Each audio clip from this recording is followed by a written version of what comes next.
Yesterday was our first day working on Skyscrapers. I learned so many things yesterday. I'm not sure there's any, my head is sort of exploding.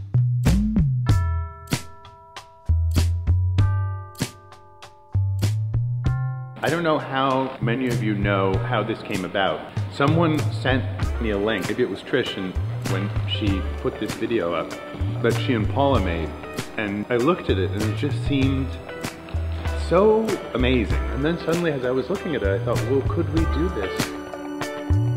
There are so many moving parts, literally, that it was just like, do we start with the costumes? Do we start with the basics of the tango? Do we start with the video? What's going to be the thing that like forms our initial structure? Because like anything, once you have something on the page, it's so much easier to know where to go.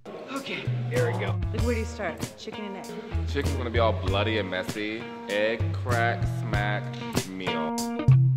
Coming into this process was a little bit different than what our normal process is, just because it's based on something that was already made. Normally we come in and it's free form for a day or two. So this already had a set of rules imposed upon us, which at the same time it could have been viewed as constricting.